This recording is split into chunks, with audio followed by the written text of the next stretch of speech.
This is Pet Life Radio. Let's talk pets.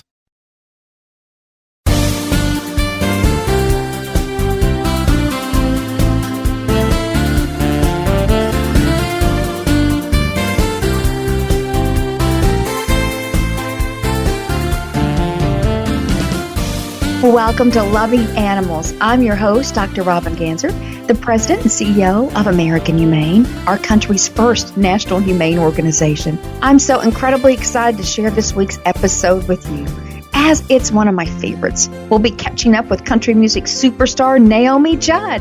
Not only do we love Naomi for her beautiful voice, but we love her beautiful heart as well. She's a passionate animal advocate of service animals for veterans in need. She works on behalf of America's war dogs, and she speaks out against horrific puppy mills. Don't go away. We'll hear back from Naomi Judd right after this short break.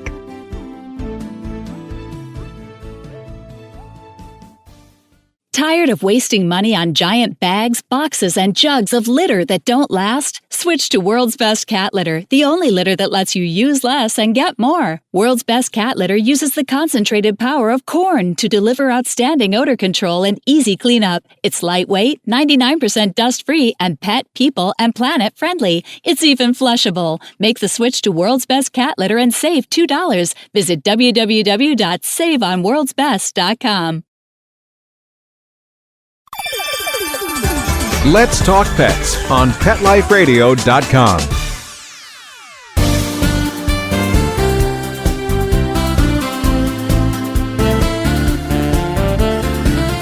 Welcome to this week's episode of Loving Animals with yours truly, Robin Ganzert. I am so thrilled that this week's episode features an amazing woman, a great mentor of mine, a great friend. I have admired her for years for her many talents, and as I've come to get to know her, I get to know that her heart is full of love for animals, which is why we're here together today. Please join me in welcoming Naomi Judd. Hi, Naomi. Well, mighty fine and a great big howdy from Nashville, Tennessee. I love Nashville, and I love your home in Tennessee. It's beautiful. Of course, I don't talk like that, but so much for stereotypes, right? That's exactly right. That's exactly right. I love it. I love it. Naomi, I have so admired you as a woman, as a mother, as a powerhouse businesswoman. What you've done in music has been just phenomenal. Just tell me a little bit about your inspiration with your music. Well, with the music, I was going to go on to get my medical degree and become a doctor with the hillbillies back home in Appalachia. But Miss Winona had destiny stamped on her forehead with music. I knew at age 12 that we had to eventually come to Nashville, and that's what started the whole stinking thing. Miss Winona. I love it. I love it. And of course, everyone knows that you are the powerhouse mother-daughter duo, the Judds. And there's also another daughter that you had after Winona, Ashley, who's a blockbuster movie star. Tell us a little bit about Ashley. Well, we lived on a mountaintop. This is hard for people to believe, but I took them to a mountaintop back home in Kentucky, where we're from. We lived in isolation on a very remote mountaintop for about a year without a TV or a telephone. Wow.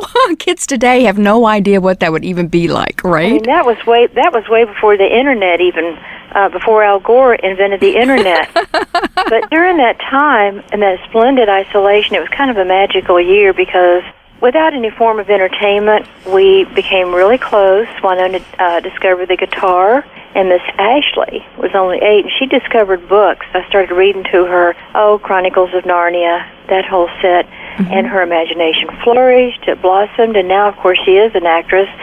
I was just with her yesterday because she lives on the adjoining farm. We're out here south of Nashville in a valley. Winona actually lives over the hill behind us. But I was at Ashley's. She's just home for a couple of days from Berlin. She's filming a new TV series in Berlin, Germany, where she plays the director of the CIA. Wow.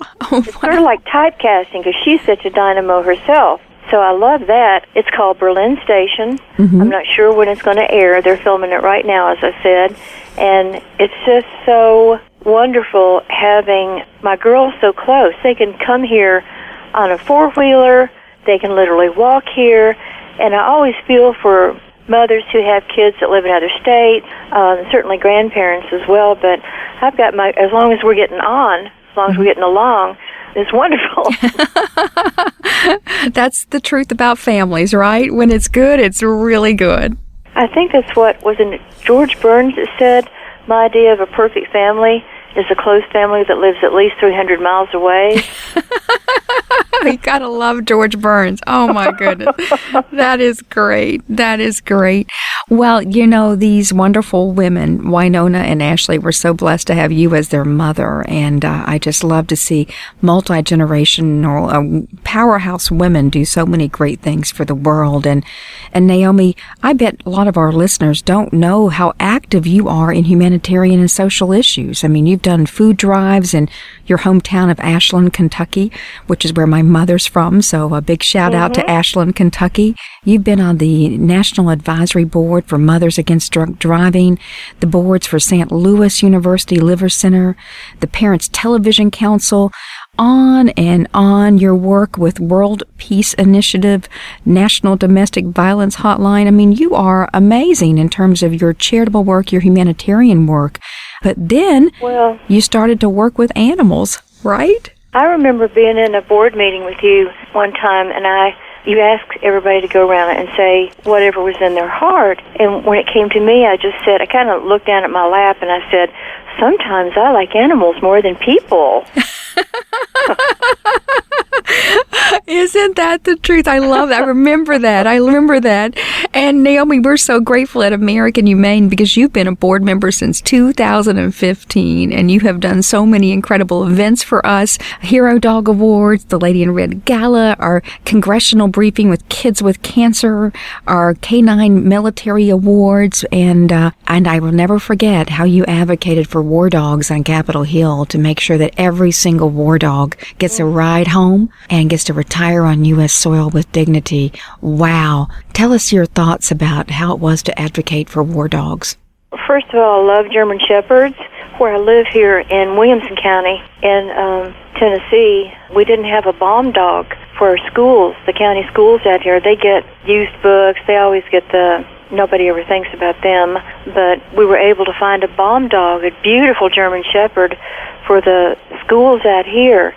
I'm just crazy about German Shepherds because they're so darn smart. Mm-hmm. But these war dogs, I don't think the average person has a clue that they save between 120 and 200 lives of our military over in the war zones every stinking day. Yes. They advance into the villages with dogs. And I didn't realize this until I actually got involved with you guys, but they train the dogs. These dogs cost about $85,000 a piece. They train them for a year. They stay with the same handler. And a dog is either trained for bombs or they're trained for drugs. That was new to me. But anyway, these beautiful war dogs will advance into the villages over in Fallujah, wherever the hotspots are, where they take them, and they can sniff out IEDs, they can sniff out ammunition, and anything having to do with military warfare. They are so brilliant, and they save so many lives. And you and I saw what happens when some of our Marines, some of our awesome military guys stepped on IEDs, and the bomb dogs were there. They were injured, and then these poor soldiers, these mighty men, had severe PTSD because they didn't know where their dogs were. Right. They had no idea. Did they even make it back to the States? Were they even alive? And these were their battle buddies. Yes. These dogs are military. We had an occasion here in Nashville where a bank robber was almost caught. There just happened to be a police cruiser in the area. The bank robber ran into the dense woods behind the bank with his stash, and a female officer appeared from the Franklin Police Department right here where I live, ran into the woods. Shots rang out. She was hit 3 times. Her beautiful German Shepherd ran into the woods. We heard a shot ring out, and we saw the dog being carried out on the stretcher with a drape over him. The bank robber had killed the dog, and we found out that it was just a misdemeanor for a dog. One of our military police dogs was killed at the scene, and at that time it was just a misdemeanor.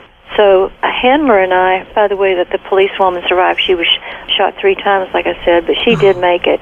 Thank goodness. But an officer and I, with his canine, went to the legislature here in Nashville and got the law changed to it being a felony instead of a misdemeanor. So I'm just saying that ordinary people like me can raise their hand and say, this isn't right, I'm not going to sit still, there is something I can do. You can change the laws. We've got to stop puppy mills. We have hidden camera video. You can watch Dog by Dog, if you dare, on Netflix. Unfortunately, I can't watch it because once I see something, I can't unsee it. And there's so many people that, and I know a lot of people, Nashville has a real wealthy area to it. And these women go to lunch, they get their nails done, they have to take tranquilizers because they don't have anything meaningful in their lives. Mm-hmm. I'm just going to give a shout out to all those people out there that would really love and need to have a purpose. They need to have a goal. And they can find out through the American Humane Association what they can do. It's not hard. You know what, Naomi, what you just said was so inspirational right there. I mean, really talking about having a purpose, making the life better in our own hometowns, and how you've inspired people in your hometown, which happens to be Nashville and the world. I think many hometowns would claim you, Naomi, as, a hometown leader. I just think it's amazing what you've done. The story of the policewoman being shot and the police dog being shot, I mean, that was life-changing for you, wasn't it? Oh, yeah. We have a cemetery for these canines because they're officers, too. Mm-hmm. They work right alongside the handlers. They put their lives at risk every time they get a call. But there's literally a cemetery right next to the men and women, the policemen and women. They have headstones. I just went to check at the veterinarian place last week to make sure that we have funding for any of the canines that might have just run-of-the-mill diseases, injuries, whatever. Mm-hmm. And in my area, we've been able to raise a lot of money, so we have a fund that's available, because these police officers, as everybody knows, don't make the money that they should. Don't get me started on that, because it's the firefighters, the nurses, the EMTs, and the police that really should be making what entertainers make. Mm-hmm. When they leave home in the morning and kiss their wife goodbye at the door and see their kids get on the school bus, they don't know if they're coming home that night. I know it's... I have a grandson, Elijah Judd, that's a deputy sheriff out here where I live, and I hear stories he tells me at my dinner table. But anyway, I get on my soapbox because we have to appreciate that animals really make our lives richer, they make our lives better, they make our lives safer. And if anybody out there listening to the sound of our voices, Robin, wants to get involved in something they will absolutely fall in love with and get as passionate as you and I are, mm-hmm. find out what you can do through the American Humane Association. That's wonderful, Naomi. Well, with that in mind, we're going to take a brief break and come right back and talk about the service dog program that, Naomi, I know you're the great champion of. You're listening to Loving Animals, and we'll be right back after this brief message. We'll be right back right after these messages. Stay tuned. When Helen Brown ran away to New York City 5 years ago, she had no idea that a homeless cat with a punk rock haircut and enough catitude to light up the Empire State Building would be the one to teach her the true meaning of love and a forever home. In the tradition of her internationally best-selling memoir, Cleo, Helen Brown's Bono, the amazing story of a rescue cat who inspired a community, is a heartwarming true story about a woman without an anchor, a homeless cat without much hope, and finding a forever home in the city that never sleeps. Modern Cat magazine calls Bono an uplifting tale about how everyone deserves love and a second chance. Bono by Helen Brown is on sale now everywhere. Does your dog itch, scratch, stink, or shed like crazy? Come to Dynovite for help. Order a 90-day supply of Dynovite. Dynovite for life. Pick up 2 tubes of Doggo Suds. Get the 3rd tube free. Peppermint, tea tree, lavender, Doggo Sud shampoo. Made with all-natural coconut, jojoba, aloe. Great for healthy skin and soft, shiny coats. But no itchy, harsh chemicals. Lather up, rinse away. Try Doggo Suds. Buy 2, get 1 free. At Dynovite.com. DINOVITE.com.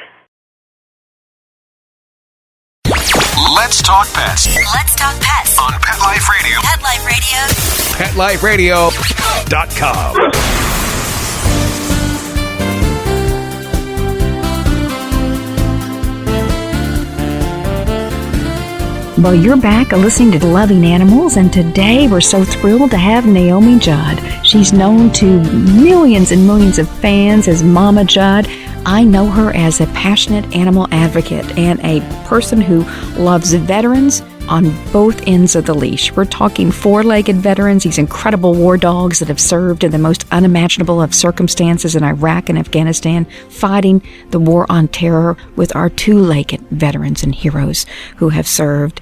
And I know when they come back, Naomi, you and I both know that our wounded warriors come back with a diagnosis of PTSD, and American Humane has fought hard to develop the first ever national training standard for service dogs for these wounded warriors. And we're going to have a graduation of our very first class of service dogs for wounded warriors coming up in the Hamptons this summer. Naomi, tell us a little bit about, particularly, you have the scientific background as a nurse. Tell us what you think in terms of the healing power of the human-animal bond. We know beyond a shadow of a doubt that PTSD, post-traumatic stress disorder, is a huge and growing problem in this country. These men are the bravest men on the planet. When they go into these unimaginable situations, we can't fathom. I mean, we can watch the History Channel all we want, but we honestly can't even fathom what these men and women are going through for us and the rest of the world. But when they come home, they cannot reconcile the horrors that they've seen with living in a suburb, living in an apartment, maybe in a city. So their dogs are absolutely crucial. And you and I saw the 5 Marines down in Florida that were reunited with their war dogs. It is something I'll never forget as long as I live. Those primal groans from the dogs when they were reunited with their handlers, their partners, and they are partners. I mean, the guys sleep on them. They're with them full time. They understand. It's really hard as a soldier to understand what they've seen, what they've been through, what's haunting them. And at the event that we had just a couple of months ago, we got to see last year's therapy dog. And I want to give a shout out for all the dogs that are therapy dogs. I used to be an RN. I worked in the cancer ward. I worked in pediatric cancer for a while. It wasn't for me, frankly. I had to switch over to ICU. I'm okay with trauma, and, well, you know what trauma is. It's like an ER, but trauma-based. But I just absolutely, it wasn't in my personality to deal with pediatric cancer. So God bless all the people that work with these beautiful children that are dying from cancer. And one of the wonderful things that's happening, and this is a great thing, is the dogs. And the dog from last year, wasn't it Mango. A golden doodle? The dog, we did have a golden doodle, but Mango was the little therapy dog in the wheelchair. Oh yeah, I thought Mango was this year's. Yeah, this year's. That's right, this year's. And before that, we had a Stella, who's a doodle. Yeah. Yes. Stella sat next to me at the table at this really nice party, and every time I would pick up my fork, she would put her paw on my forearm as if to say, "Hey, I'm here. Give me a bite." I did that all the time. Yeah, that's Stella, all right. That's definitely Stella.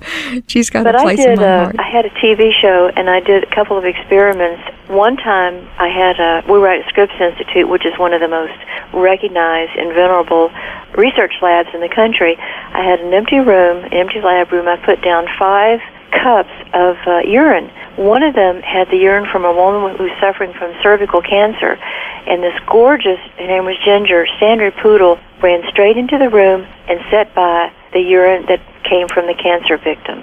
Oh. They have like 2,000 times olfactory sense than we do. That's why we hear about dogs that'll sniff out a place on their owner's body that has cancer. There's the acid-base balance, and cancer cells are very acidic. So somehow these dogs are also able to warn their owners before they have an epileptic seizure. There's a place down in Charlotte, North Carolina that trains, and I worked with a giant schnauzer, very handsome fellow named Caesar, who could tell and warn his owner before she was going to have a seizure. That allowed her to pull her Dodge minivan with all of her kids in it over to the side of the road so she didn't have a seizure on the highway. Wow. Amazing what they can do. These best friends of ours have been best friends for ours for thousands and thousands of years, and now we're just gaining some insights as to how they can save our lives. It's amazing. Oh, absolutely. Amazing. And I love this medical background that you bring to your work at American Humane. And I'll never forget, back to something that was absolutely so much fun that we did and so important now in today's challenging political times, is a couple of years ago, you and I launched for American Humane the Humane Bond Caucus on Capitol Hill, where we had members of Congress come together. We had the beautiful Crystal, the capuchin, who's the #1 animal star in Hollywood. The diva monkey was there celebrating with us and really helping to educate members of Congress. And here we are just a couple of years later in challenging, polarized times. This is a true bipartisan caucus. We have just as many Republicans as Democrats on board, all celebrating our healing power and love of animals. What are your fond memories of that day on Capitol Hill just a couple of years ago? Well, the first one that jump-started me, was you telling me about it. You put it all together, you rock and roller. You did it. You're a rock star. I'm not at all, but that was... Yes, you are. You got 3 laws changed. Thank you. One was about bringing home, if we lose somebody, if we lose a man or woman over there in the battlefield, the government has, 48 hours to ship the dog back home to the widow or to the family? Yeah, they have to get that dog back home, absolutely. And I think you said it only costs the government like $26, which matters to them. It doesn't matter to us. But also, one of the things you did was make sure that all the animals, all the service animals, because they're putting their life at risk alongside of their human partner, make sure that they have medical coverage. Yes, and you know what we have decided is that government's not going to do enough, so American Humane will pay for those war dogs for their veterinary care, and that's been a powerful, we are acting like the VA for war dogs, without the bureaucracy, thank goodness, right? Too much bureaucracy for the VA. But some of the folks like me and the folks out there listening, we don't have a clue about this kind of stuff. It never occurs to us, of course, unless we have a family member or we're intricately involved with one of those situations. But when I found out about it, I had to raise my hand and say, pick me. I'll follow Robin anywhere. And you took us to Capitol Hill. There we went. And we have to go back, Naomi, because we've just now, this month, the new bill, Pups for Patriots, has been introduced. And this Pups for Patriots legislation requires these service dogs for wounded warriors to be trained under this first medically approved national training standard, so that the wounded warrior and the service dog are both trained under the latest animal welfare and human medical research, so that we can provide for the highest level of healing around the human-animal bond. So we need to go back to Capitol Hill and make sure they understand Pups for Patriots is a must in today's times. Oh, no, I've got to get another suit and wear high heels. Shucks, right? We got to go shopping. So that's a good problem to have. Absolutely. No jeans and T-shirts there. That's right. Oh, Naomi, I know your latest passion, and we're going to work together in the year ahead on puppy mills. What really drove your heart to open up for these poor animals raised in these horrific conditions? I go by the animal shelter. I live in Franklin, Tennessee, and I went by the Franklin Animal Shelter several months ago. I had 2 friends. One had lost their dog, who was their soulmate, the love of their life. I knew before long they were going to be ready to introduce another dog to their home. And somebody else had kids that were like 5 and 6, and in other words, were ready to help take care of a dog. So I went by just to check out the shelter, so if I could let them know there were some dogs that might be a good match for their families. While I was there, I started talking to the folks that volunteer there, and it really hit me. My last dog, my 4-year-old, is a rescue. A friend called me in the middle of the night and said she had a box of 8 puppies, and I remember I just closed my eyes and reached in and grabbed one. I was so terrified that, well, anyway, I just didn't want to, if anything happened to the other ones, you know what I'm saying? Yeah. I was just going to pick blinded. But I just knew that I had to speak up for the folks who were interested in having a dog and send them to the shelters. Yes. Don't buy a dog. We've got a place here in Franklin where I live called Perfect Puppies. I went in the other day, and you know that they keep these poor mothers. That's all they do is breed them. The mothers of these puppies never get out of their cages. You're not supposed to breed a female dog but every 2 years at the most. and they just breed them. It is the most tragic, despicable thing you can even imagine. So anyway, I walked into this perfect puppy place and pulled up my camera, and I said, okay, smile for the camera. You're famous now. We're going to shut you down within 3 weeks, so you better be thinking of another vocation. Wow. And he called 911 and chased me out of his store and all that. So many cases of abuse have occurred, and people just don't understand. We've got a lot of work to do in this area, Naomi, and I'm so thrilled that you want to champion it with American Humane. So thank you. Thank you for being inspiration. One of the big problems, frankly, is agriculture, because they need, well, I won't get into all that. You've got more important things to talk about right now, but thank you for giving me a chance just to let people know they need to go to their shelters. Do not buy from pet stores.